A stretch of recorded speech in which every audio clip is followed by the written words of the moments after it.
Hello and welcome back to Better Know a Poet. Today, G is for Greville, Fulke Greville, the first Baron of Brooke. He's a Renaissance poet known for being a courtier to Queen Elizabeth and friend to Sir Philip Sidney. So, Fulke Greville was born October 3rd, 1554, in Beauchamp Court, Warwickshire, England, and he died September 30th, 1628, in Warwick at the age of 34. He was an English writer who, on his tomb, styled himself servant to Queen Elizabeth, counselor to King James, and friend to Sir Philip Sidney, but who is best remembered as a powerful philosophical poet and exponent of a plain style of writing. Greville's Life of the Renowned Sir Philip Sidney is a valuable commentary on Elizabethan politics. His sonnet collection, Calica, first printed in 1633, differed in tone from most Elizabethan cycles, its treatment being realistic and ironic, instead of elevated and fantastical, which was the style of the day. His mind was melancholy and Calvinistic, emphasizing the wearisome condition of our humanity, torn between this world and God's commands. His tragedies on Oriental themes traced the political results of this division, and his verse treatises showed how statesmen can best keep order in a naughty world.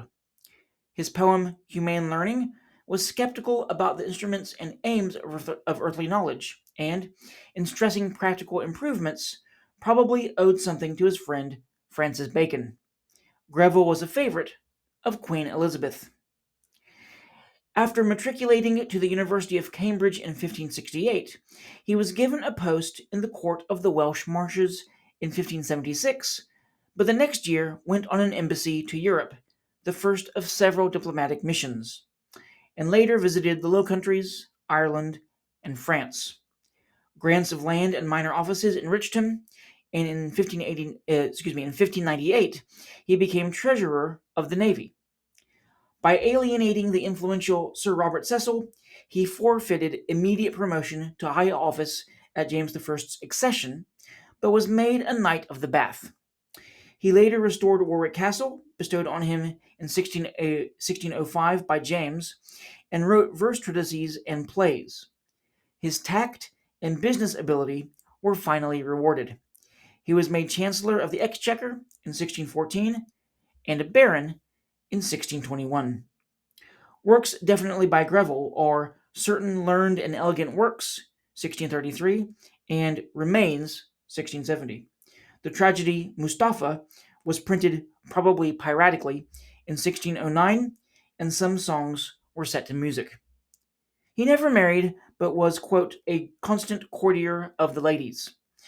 He died of a stab wound inflicted by a disgruntled manservant at the age of 34.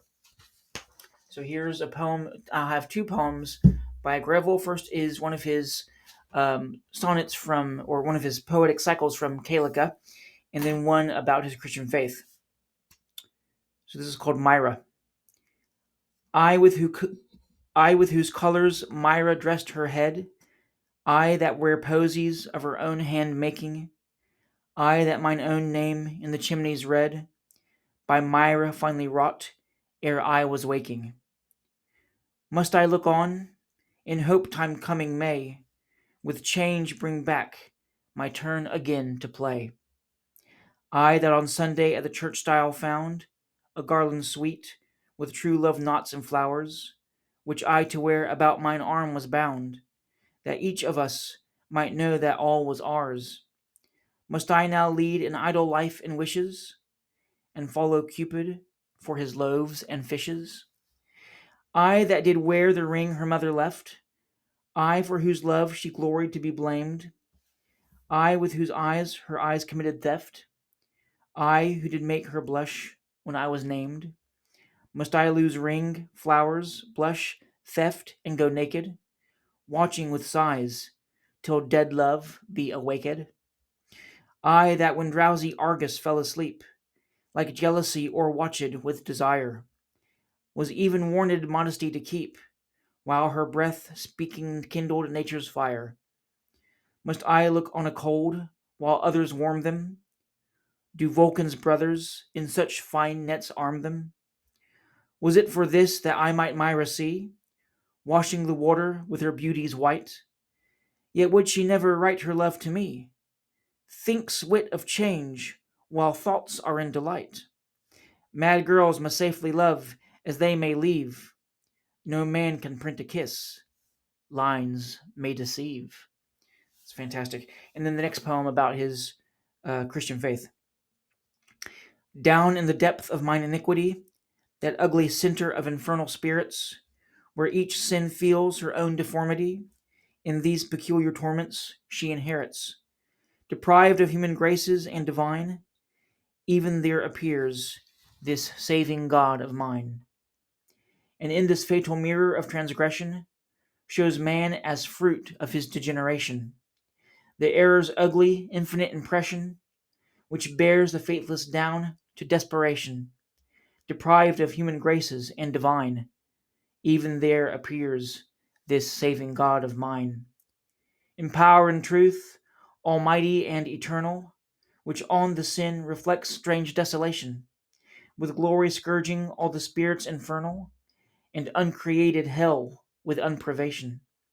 Deprived of human graces, not divine, even there appears this saving God of mine.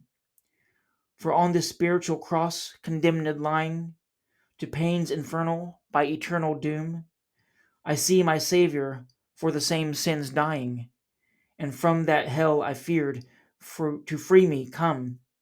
Deprived of human graces, not divine, thus hath this death raised up this soul of mine. All right, so that's Fulke Greville. I will see you tomorrow.